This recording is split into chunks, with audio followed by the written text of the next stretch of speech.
Alors, aujourd'hui, je vais parler d'un film. C'est un film que c'est l'un des seuls films que j'avais été voir au cinéma. C'est l'un des seuls films que j'avais été voir au cinéma parce que généralement, j'attends que les films sortent sur les plateformes de streaming ou alors même, je ne vais pas les voir au cinéma et j'attends qu'ils sortent, soit en Blu-ray ou en DVD pour pouvoir ensuite les acheter. Hem, c'est l'un des seuls films que j'ai été voir au cinéma. Parce que, parce que dans ma famille, beaucoup de gens aiment l'horreur. Enfin, beaucoup de gens. Certaines personnes que je connais aiment l'horreur, aiment les films d'horreur. C'est d'ailleurs grâce, c'est d'ailleurs grâce à mon oncle, le frère de ma mère, que j'ai découvert la série Haunting of Hill House, une série que je ne connaissais pas, mais c'est grâce à lui que j'ai découvert la série Haunting of Hill House. Et aussi la série Haunting of Bly Manor. Et donc ces deux séries, Haunting of Bly Manor et Haunting of Hill House, c'est grâce à lui que j'ai découvert ça.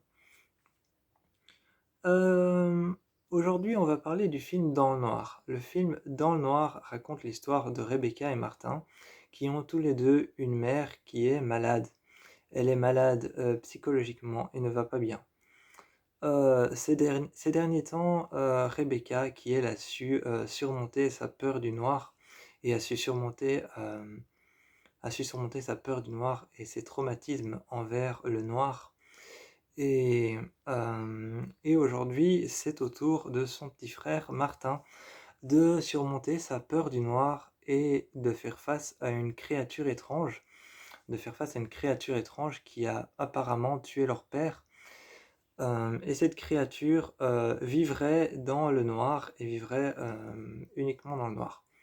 Et ils découvrent peu à peu qu'ils sont en danger dans le noir et qu'il faut trouver de la lumière pour pouvoir ne plus être en danger. Évidemment, avant que je ne commence, seule chose que j'ai reproché du film, c'est que la coupure de courant, la panne de courant était prévisible à mourir. Évidemment, c'est la seule chose que je reproche au film. Sinon, le film est bien. Le film est tiré d'un court-métrage appelé Dans le Noir, donc du même nom que le film, mais le film s'appelle Light Out. Le film s'appelle Light Out, mais le film est tiré d'un court-métrage qui s'appelle Dans le Noir. Court-métrage d'ailleurs devenu viral. Un court-métrage qui est d'ailleurs devenu viral et qui a été mis pendant très longtemps sur la blacklist de Warner Bros. Productions. Donc pendant très longtemps, le court-métrage Dans le Noir a été mis sur la blacklist. La blacklist de Warner Bros. Productions, pour ceux qui ne savent pas, c'est un peu tous les films que Warner Bros. Productions, que les studios Warner vont sélectionner ou ne pas sélectionner. Et donc, pas le film, mais le court-métrage, avant qu'il ne devienne un film, est devenu viral et ensuite est arrivé chez Warner Bros. Et Warner Bros. A décidé d'en faire une adaptation, d'en faire un film. Et le court-métrage, qui d'ailleurs, je crois, appartient au créateur de Conjuring, et n'appartient pas à James Wan, mais au créateur de Conjuring, a décidé d'en faire le film Light Out et a décidé d'en faire le film Dans le Noir. Le film commence, déjà c'est un film très étrange. C'est un film vraiment très étrange parce que ce film n'a pas de bande son. Le film n'a pas de bande son. C'est l'un des seuls films que j'ai regardé, l'un des seuls films d'horreur que j'ai pu voir qui n'a pas de bande son, qui n'a pas de bande originale, qui n'a pas de soundtrack. C'est l'un des seuls films qui n'a pas de soundtrack, c'est l'un des seuls films qui n'a pas de bande son ni de bande originale. C'est le silence total pendant 1h21. Pendant 1h21, c'est le silence total. Euh, le film commence avec un lampadaire qui grésille. Donc le film commence avec un lampadaire qui grésille, qui est filmé de très près et la caméra se recule. Ensuite, on voit qu'on était sur la lumière d'un lampadaire.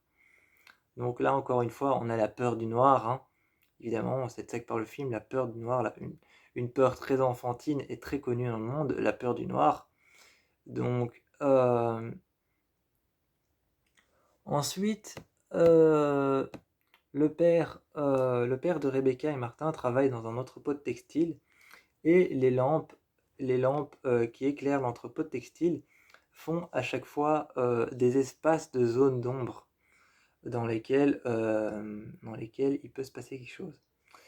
Et donc, dans l'entrepôt de textile dans lequel travaillent le père de Martin et le père de Rebecca, eh bien, à chaque fois, les lampes font des espèces de zones d'ombre et des espèces de séparation de zones d'ombre. Euh,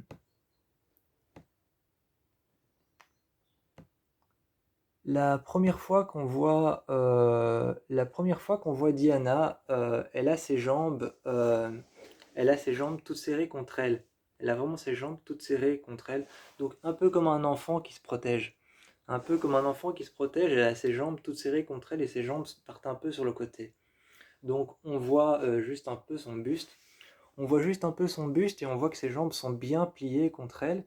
Donc c'est un peu comme la position fœtale ou alors le PLS, des positions de protection de sécurité et des positions qu'utilisent les enfants quand ils ont peur. Évidemment, elle a cette position-là avant qu'elle ne se lève. Euh, Encore une fois, hein, si je regarde là, c'est parce que mes notes sont là. Ah oui, il y a un plan au début qui est assez sympa en fait. Rebecca a un appartement. Rebecca a un appartement et en fait dans son appartement, il y a un petit cadre avec une photo d'elle et une photo de son frère Martin. Et pour glisser de l'appartement de Rebecca à la chambre de Martin, il y a une caméra qui, il y a une caméra qui, il y a vraiment une caméra qui va zoomer sur le cadre et qui va finalement zoomer sur la photo bord à bord. Et on va glisser, une fois que la caméra sera entièrement sur la photo bord à bord, et une fois que la caméra sera sur le cadre bord à bord, eh bien on va glisser de l'appartement de Rebecca à la chambre de Martin. Et la caméra va faire le mouvement inverse et va dézoomer. Et là, on sera dans la chambre de Martin et on aura glissé de l'appartement de Rebecca à la chambre de Martin. Et je trouvais ça un peu sympa. Euh, La maison de ce film, il faut qu'on en parle parce que c'est une maison qui est absolument incroyable. En fait, pour vous faire un petit schéma, la maison, c'est une grande maison, mais c'est une maison qui attire l'obscurité et qui attire l'ombre. C'est incroyable. Elle attire l'ombre et elle attire l'obscurité. Chaque fois que je vois cette maison, je suis oh. Vraiment, chaque fois que je vois cette maison, je suis oh. Parce que cette maison est étonnante. Cette maison est étonnante, elle aspire l'ombre, elle aspire vers elle l'obscurité. Parce qu'en fait, autour de la maison, il y a 3, 4, peut-être même 5. Il y a 3, 4, peut-être même 5 terrasses qui sont en hauteur avec des sortes de pavillons en dessous et qui font justement de l'ombre. Et juste en dessous, il y a encore les fenêtres. Et comme les fenêtres sont en dessous des pavillons, des pontons sur lesquels il y a les grosses terrasses, eh bien les fenêtres sont dans l'ombre. Et la maison, elle est dans l'ombre. Et comme il y a 4 terrasses qui font le tour de... Comme il y a 4 terrasses qui sont séparées, qui font le tour de la maison, il y en a 4 et toutes les fenêtres sont dans l'ombre. Donc la maison est complètement isolée de la lumière, est complètement dans l'ombre et aspire l'ombre. Et en face de la maison, il y a encore un ponton. Il y a un ponton par lequel il faut passer en dessous. Et donc ce ponton, en plus, en face, rajoute une zone d'ombre et remet de l'ombre par-dessus la maison, on remet de l'ombre devant la maison. Donc la maison aspire vraiment l'obscurité, aspire vraiment les ténèbres et l'ombre. Donc la maison est un peu l'endroit parfait quelque part. Euh, Il y a plusieurs éléments dans le film que j'ai trouvé intéressants, qui déstabilisent un peu la relation. Il y a plusieurs éléments dans le film qui déstabilisent un peu la relation de Sophie et Rebecca, donc de la mère de Martin et Rebecca, et de Rebecca, et qui déstabilisent même la relation familiale de tous les personnages. Il y a plusieurs événements comme ça, et il y a l'événement par exemple c'est même une dispute en fait. C'est même une dispute, c'est l'événement de la confrontation entre sa mère Sophie et Rebecca qui se passe dans la maison. Et tu pourrais mettre deux lions en cage, enfermés à l'intérieur, c'est la même chose. Parce que, l'actrice qui joue Sophie, j'ai oublié son nom, joue tellement bien. Et l'actrice qui joue Rebecca, Teresa Palmer, c'est une grande actrice et elle joue tellement bien aussi que, que tu pourrais mettre deux lions en cage, c'est la même chose. Tu pourrais mettre deux lions en cage dans une arène qui se tourne autour, ce serait la même chose. Et tu vois qu'en parlant, elles font des mouvements de main comme si elles étaient préoccupées, comme ça. Elles se regardent, elles ont genre la tête penchée, comme si elles ne s'écoutaient pas vraiment. Elles sont l'une en face de l'autre, et tu vois que Rebecca tourne vers la droite, pendant que sa mère est en train de la regarder et de tourner vers la gauche. Et pendant que sa mère tourne vers la gauche, t'as Rebecca qui tourne vers la droite, qui marche vers la droite. Et il y a toute une confrontation, il y a une confrontation de mouvement aussi.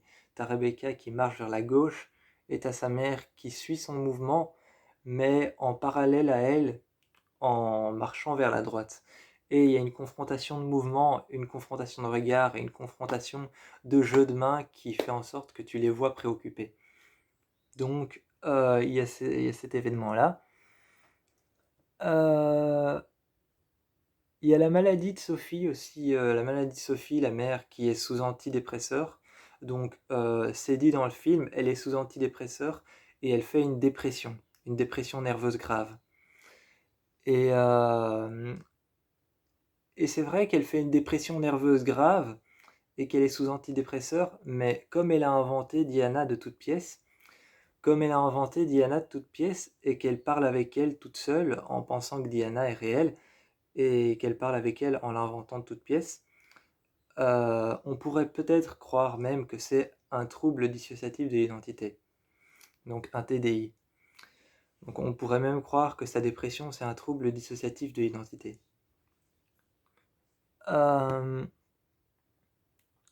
Il y a aussi un autre événement qui vient déstabiliser l'histoire un peu, c'est aussi la procédure pénale où cette procédure pénale où Rebecca dit que sa mère est instable et, euh, veut prendre Martin, donc veut prendre son frère chez elle, mais t'as la femme qui travaille à la sécurité de l'enfance qui vient voir Rebecca et qui lui dit qu'elle n'a pas le droit de faire ça. Et il y a toute une procédure pénale où Rebecca veut retirer la garde de Martin à sa mère, mais elle peut pas parce que c'est son tuteur légal. Donc il y a aussi ça avec, il y a toute une procédure pénale où Rebecca veut retirer la garde officielle de Martin à sa mère, Sophie. Elle veut lui retirer sa garde, mais elle peut pas parce que Sophie est son tuteur légal et il faut l'attaquer en justice. Et c'est une procédure pénale qui prendra du temps et beaucoup, beaucoup de choses à faire. Et la garde de la femme de la protection de l'enfance lui explique ça.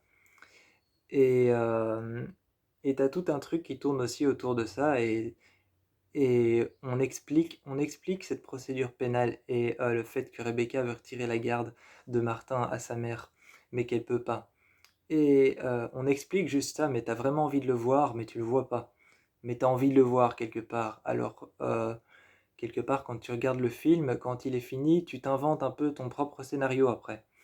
Après, quand le film est fini, en tout cas quand ce passage-là avec la procédure pénale et avec Rebecca qui veut retirer la garde de Martin à Sophie, quand ce passage-là est terminé, tu commences à t'inventer plein de scénarios différents dans ta tête pour pouvoir imaginer comment ça serait passé s'il l'avait montré. Mais il le montre pas et on le voit pas, et c'est ça qui est assez dommage. C'est aussi quelque chose d'incomplet. Euh, Il y a Il y a ce passage aussi, où, il y a ce passage aussi où, on voit Diana apparaître dans la chambre de on voit Diana apparaître dans la chambre de Rebecca. Parce qu'à un moment, pendant la nuit, elle se réveille parce qu'elle entendait des grattements. Elle entendait des grattements sur le sol comme, quelqu'un qui gratte, qui grave du bois. C'est vraiment comme quelqu'un qui grave du bois. Déjà parce que le sol de son appartement est en bois. Déjà parce que le sol dans son appartement, c'est du plancher, c'est du bois. D'ailleurs, ça se voit que c'est du bois qui n'a pas été traité, qui n'a pas été verni, c'est du simple bois. Et on entend comme quelqu'un qui gratte le bois, qui gratte dessus, qui essaye de graver dessus, et elle regarde et elle voit Diana. Et en fait, à l'extérieur de son appartement, il y a un néon tatouage rouge qui clignote aléatoirement, qui s'éteint et qui s'allume, et qui clignote aléatoirement de manière aléatoire. Et ce grand néon tatouage, il est rouge, une couleur qui représente le pouvoir, la violence et le danger. Et cette lumière apparaît, clignote et clignote de manière aléatoire et elle apparaît et tout son appartement à l'intérieur devient rouge. Et quand son appartement à l'intérieur devient rouge de lumière, il y a Diana qui apparaît. Et quand la lumière disparaît, son appartement est totalement dans le noir et Diana n'est plus là. Et il y a tout un jeu comme ça de lumière avec ce néon rouge qui fait apparaître Diana et qui ensuite disparaît, elle se lève et tu vois Rebecca qui se met sur le bord de son lit, accrochée à son matelas avec ses deux jambes par terre. Elle met une jambe par terre, puis elle met son genou par terre, puis elle met son autre jambe par terre. Et elle est accrochée à son matelas et elle regarde. Et elle regarde vraiment. Vraiment, tu sais pas si elle regarde Diana ou tu sais pas si elle regarde le néon qui clignote aléatoirement dans son appartement. Et elle voit apparaître Diana. Et t'as tout ce jeu avec ça t'as tout ce jeu de lumière rouge avec le néon à l'extérieur qui rentre dans l'appartement. Euh, ensuite, euh, ah oui, évidemment, il y a avant la coupure de courant. Avant la coupure de courant, il y a Martin qui demande à Rebecca si elle peut rester dormir avec lui. Ce qui fait penser un peu, à la peur de l'abandon quand t'es enfant, à la peur de l'abandon, de te laisser seul. Et, euh, et puis aussi, il y a... euh,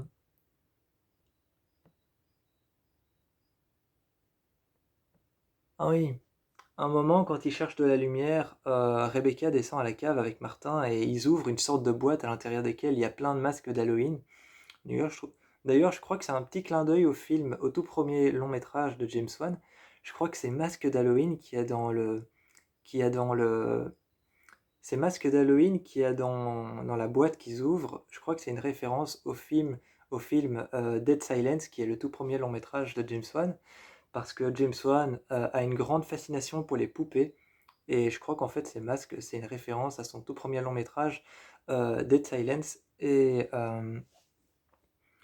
et donc quand il cherche de la lumière, tu vois Rebecca qui réfléchit à une solution, qui réfléchit à un plan, et t'as Martin qui lui dit: «Tu fais quoi?» Et elle est en train de vider un dossier d'archives dans le feu pour avoir de la lumière, pour avoir du feu, et pour avoir de la lumière, elle vide un dossier d'archives dans le feu, et elle dit: «Je réfléchis à un plan. Pour le moment, je sais pas trop ce qu'on va faire.» Et t'as Martin qui regarde Rebecca et qui dit: «En tout cas, s'il y a une chose qui est sûre, c'est que c'est pas moi qui vais t'aider.» Et ça, c'est encore une fois la peur de l'enfant qui a l'impression d'être pas suffisant pour ses parents. L'impression que tu vas être abandonné, l'impression que t'es pas assez suffisant pour tes parents, l'impression que tu peux commencer à être défaitiste. Et donc voilà, donc ça c'est encore une peur de l'enfance. Euh, À la fin, pour montrer que le film est fini, James Wan a fait un plan que je trouve assez beau. C'est il y a la maison avec trois voitures de police et deux ambulances. Il y a une ambulance qui est garée sur le côté, qui n'est pas encore ouverte. J'ai jamais compris à quoi elle servait. J'ai jamais compris à quoi elle servait, mais tu as une ambulance sur le côté qui n'est pas encore ouverte. Personne n'est encore sorti, pas les ambulanciers. Et tu as une autre ambulance juste en face de la maison, à l'horizontale de la maison, qui est juste en face, qui est ouverte. Et dedans, il y a Martin, Brett et Rebecca qui sont l'un contre l'autre avec une couverture chauffante sur les épaules. Et t'as la caméra qui se recule de la maison et qui filme la maison de plus en plus loin et tu vois apparaître les unes après les autres les trois voitures de police et les deux ambulances. Et la maison est filmée de plus en plus loin et devient de plus en plus petite, comme si, quelque part comme toute l'histoire de Diana, toute l'histoire de Sophie et Diana euh, disparaissait et commençait à disparaître. Donc c'est assez bien. D'ailleurs, je crois qu'il a fait ça avec Conjuring 2. Il a fait le même plan avec Conjuring 2 et il a fait, je crois, le même plan avec Conjuring 1, mais je suis pas sûr. Je crois qu'avec Conjuring 1, c'est juste la caméra qui est sur le côté et qui se retire au niveau de Ed et Lorraine Warren. Mais avec Conjuring 2, je suis sûr à peu près qu'il a fait le même plan, mais la caméra se tourne vers l'ambulance et se tourne vers la maison et fait une sorte de demi-diaporama et se tourne vers la maison et recule de la même manière. Et c'est un plan assez cool pour montrer que tout est terminé et que l'histoire de Diana est partie et que Diana a été arrêtée et illuminée. C'est assez sympa, assez cool de montrer ça de cette manière-là. Et quand Sophie réussit à arrêter Diana, parce que c'est Sophie qui réussit à sauver ses enfants, et à arrêter Diana, parce que pendant tout le film, Sophie disait à Diana: «Je t'ai dit de ne pas toucher à mes enfants, tu sais, eux aussi, ils ne se rendent pas compte.» Donc, pour x, y raison, elle lui dit: «Tu sais, eux aussi, ils se rendent pas compte, et je t'ai dit de ne pas toucher à mes enfants.» Et il y a quelque chose aussi de très enfantin dans les textes de Sophie. Il y a quelque chose de très enfantin dans les textes qu'elle échange avec Diana. Il y a quelque chose de très enfantin. Un moment, elle est fâchée avec Diana, et c'est tout à la fin du film, elle est fâchée avec Diana, et elle dit: «Diana, si jamais tu leur fais du mal, je te parle plus jamais.» Chose que tous les enfants, nous, on a dit quand on était jeunes et qu'on se disputait avec un copain. Faites pas genre. On a tous dit: «Je te parle plus jamais.» Et c'est quelque chose de très enfantin, encore une fois. Et, tout à la fin, quand Sophie réussit à arrêter Diana, et je vous dis pas comment, je vous laisse découvrir la fin. D'ailleurs, la fin est super poignante et super triste. La fin est très triste et très poignante pour un film d'horreur. J'ai été surpris de la fin. Et elle réussit à arrêter Diana. Et au moment où on entend Rebecca hurler, c'est comme si elle hurlait dans un pont. On entend un écho. C'est pas vraiment un cri normal comme t'entendrais crier une femme. C'est un cri très poignant. Il a été modifié comme si on criait dans un endroit où il y a de l'écho, comme si on criait au bord d'une montagne et d'une falaise, ou comme si on criait sous un pont et qu'on entendait l'écho. Et, et donc c'est encore plus poignant, et avec cette fin, avec la caméra qui se recule, avec tout ça, c'est génial et ça fait quelque chose d'assez cool. Moi, je vous encourage à aller voir le film d'horreur Lighthouse, qui est entièrement basé sur les peurs de l'enfance, surtout sur la peur du noir, et un film d'horreur sur lequel il n'y a aucune bande son et qui fout les jetons. C'est vraiment un film d'horreur qui fout la trouille. C'est un film d'horreur qui fout la trouille. J'ai été le voir au cinéma en 2016 quand il est sorti. Il est sorti le 24 août. Et d'ailleurs, petite anecdote, quand j'ai été le voir au cinéma, j'avais été le voir en fait avec une copine. J'avais été le voir avec une copine, avec France, une copine qui, comme moi, adore les films d'horreur. Et j'avais été le voir avec une collègue à ma mère. Et quand ma mère, le soir, quand on est revenu et que moi je suis rentré avec ma mère, quand on est rentré à l'appartement, il y a la collègue de ma mère qui téléphone à ma maman. Et donc, il y a la collègue de ma mère qui téléphone à ma maman et qui lui dit: «Écoute, je suis tout seul chez moi et je dois garder la maison de ma grand-mère. Je dois garder la maison de ma grand-mère qui est en plein milieu des champs, j'ai pas de voisins, je dois garder la maison de ma grand-mère qui est en plein milieu des champs. C'est une maison seule et abandonnée, en plein milieu des champs et ce soir-là, j'entends ma maman éclater de rire, j'entends ma mère éclater de rire parce que au téléphone, il y a sa collègue qui est aussi sa pote, donc son amie. Il y a ma mère qui est au téléphone et qui éclate de rire parce qu'elle me dit que sa pote, sa collègue, qui est venue au cinéma avec nous et qui regardait le film Dans le noir, doit garder cette maison et elle est toute paniquée et dit que juste quand elle lui a téléphoné, il y a eu une coupure de courant. Donc on était tous les deux morts de rire, mais quelque part, elle qui devait garder cette grande maison au milieu de nulle part avec une coupure de courant et qui venait d'aller voir le film Dans le noir. Bon, nous deux, on était morts de rire, mais pour elle, c'était vrai que c'était pas sympa. Euh, Donc voilà, petite anecdote sur le film Dans le noir, le soir où je suis rentré après la séance. Et donc voilà, moi je vous fais plein de bisous et je vous encourage à aller voir ce film Light Out, basé sur la peur du noir, la peur de l'enfance, les peurs de l'enfance.